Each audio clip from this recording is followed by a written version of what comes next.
Watch that into the seats.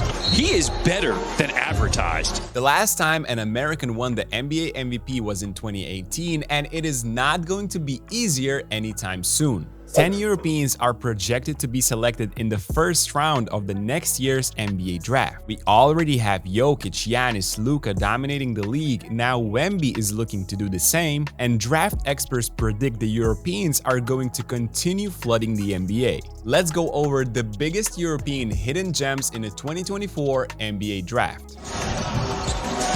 What a monster jam! Unlike the 2023 edition, where everybody knew way before who was going to be number one, there is a lot of uncertainty surrounding the 24 draft. ESPN's expert Johnathan Givony expects a lot of movement throughout the year. In the beginning of the season, the risers are usually Europeans who start their campaigns earlier than NCAA students. A couple of them use the opportunity to the fullest: Frenchman Alex Sarr and Serbian Nikola Topic. You may ask, can another French prospect go number one again? Well, this country seems to have a lot of hidden gems. Born in 2005, Sarr has been described as skyscraping wing in center's body. Despite being projected at around 20th spot 3 months ago, now one NBA GM anonymously admitted he might go number one. Media outlet The Ringer dubbed him as the most intriguing prospect of his class. Right now, 7'1" Alex Sarr is playing in Australia for Perth Wildcats. Sarr puts it back in. Off the cotton miss. But his career path isn't the one you might have expected. After playing for Real Madrid junior teams, the same ones where Luka Doncic grew up, he moved to the States in 2021 to play for the newly established Overtime Elite in Atlanta. OTE is a professional league for high schoolers, and such moves secured Sarr $100K at the age of 16, as he also gained 10 kilos of muscle there. 2 years later, this May, he signed in Australia and has been balling big ever since. Usher with Sarr. That man is unstoppable in the pick and roll. Alex possesses a rare blend of size and length with his 7'5" wingspan, making him a defensive juggernaut. Particularly impressive was his outing against G League Ignite and two other top 10 candidates for next year's draft, Buzelis and Ron Holland, who both got swatted away by Sarr on different occasions. He's elite at finishing, dunking 44% of his attempts at the rim with Overtime Elite. But that's something you anticipate from a flying big man. It's those shot-making flashes and guard abilities Sarr has shown that intrigue NBA teams. We have seen coast-to-coast drives, impressive finishes around the rim, even three-pointers. He has made 7 of 23 so far this season, demonstrating he's capable of doing so, but also leaving room for improvement. If he continues to lock up people on defense and upgrade his offensive game, don't be surprised another Frenchman goes number one this summer. Sarr from the spot where he won the game last week against Adelaide, and he does it again.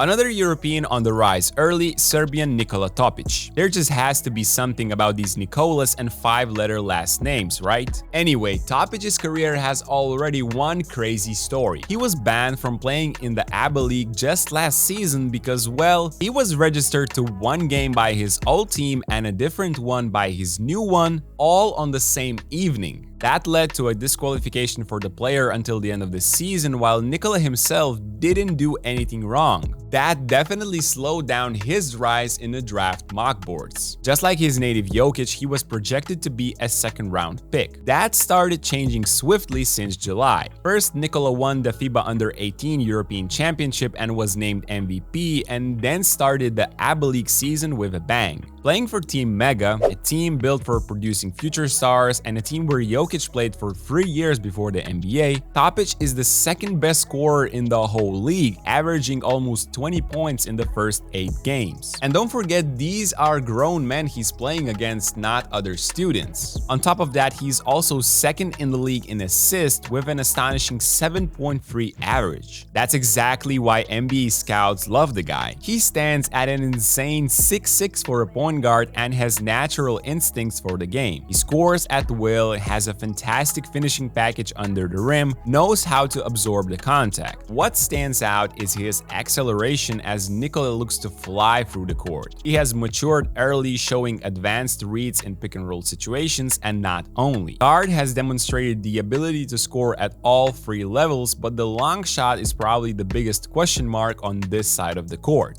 It definitely needs to get more solid if he wants to have a long NBA career. And talking about that, since he isn't your usual above-the-rim player, some say EuroLeague might be a better fit for him. While there might be some arguments for this statement, at the moment we can only guess. Such domination in the ABA League might get him a top 10 pick next summer, and that would mean a big chance to succeed in the NBA as well. The next name on this list has already been number 1 in draft mock boards. Although sometimes he's looking like your favorite boy band lead singer, Matas Buzelis will almost certainly be on an NBA team to start the 24 season. At the moment, he has fallen a bit in draft rankings since an injury has stopped him from competing in the first games for the G League Ignite. 6'11" forward is another tall dude who has guard skills. I heard those are kinda popular at the moment, aren't they? Buzelis' parents are Lithuanian, but Matas grew up in Chicago, developing his skills in the United States. Coming from a basketball-related family, Buzelis is the type of player that didn't exist 20 years ago. He's tall, but his game comes from the perimeter. His position in the NBA is yet to be figured out. The way he plays, he's closer to being a shooting guard than power forward. He's a solid spot-up shooter, knows how to finish around the rim, has smooth dribble and footwork. Out of 4 players in this video, the hype around Buzelis probably has been the biggest one, and plays like this make you understand why. Some say his NBA comparisons might be Franz Wagner or Mike Dunleavy, but the upside Buzelis possesses is even higher. But as it is normal with the majority of these young, tall, modern guards, the main question right now is simple. Is he ready for the NBA? When facing tougher and more physical competition, Buzelis' game is easily limited as he struggled to create in ISO situations or pick and roll. Upper body strength is definitely at the top of Matas' improvements list, and G League might give us a better understanding of how much work there has to be done. To be honest, I feel like the answer to this question might make or break Buzelis' case for the top draft pick. If he holds up well, he will end up going number 1, but don't be surprised if he falls to late teens because NBA teams feels like he's far away from being ready. Let's see which one it'll be. Your knife drill, get that out of here. Buzelis with the block. Before looking at the last player, please subscribe to our channel for a chance to win this Giannis jersey.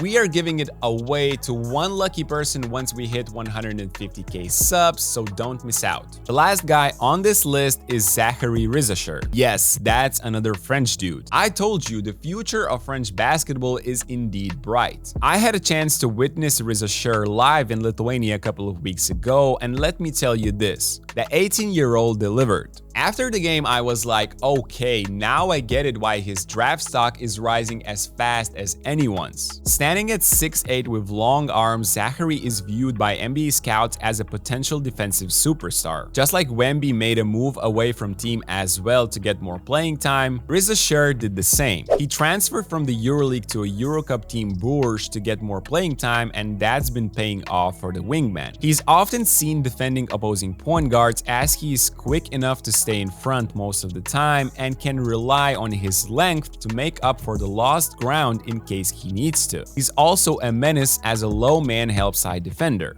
On top of that, he's also been spectacular shooting the ball from outside. He's averaging almost 14 points in the second best European tournament while shooting lights out 62% from deep, making close to 2 threes per game. But offensively, he's not only that. More playing time resulted in more off-ball actions for him, and he has surprised people with his skill there. He faces much more trouble if he has to create in an ISO situation for himself, making him a secondary offensive option at best in the future. But that shouldn't stop Zacharie from getting drafted super high next summer, since his 3-and-D player profile is valued highly around the NBA.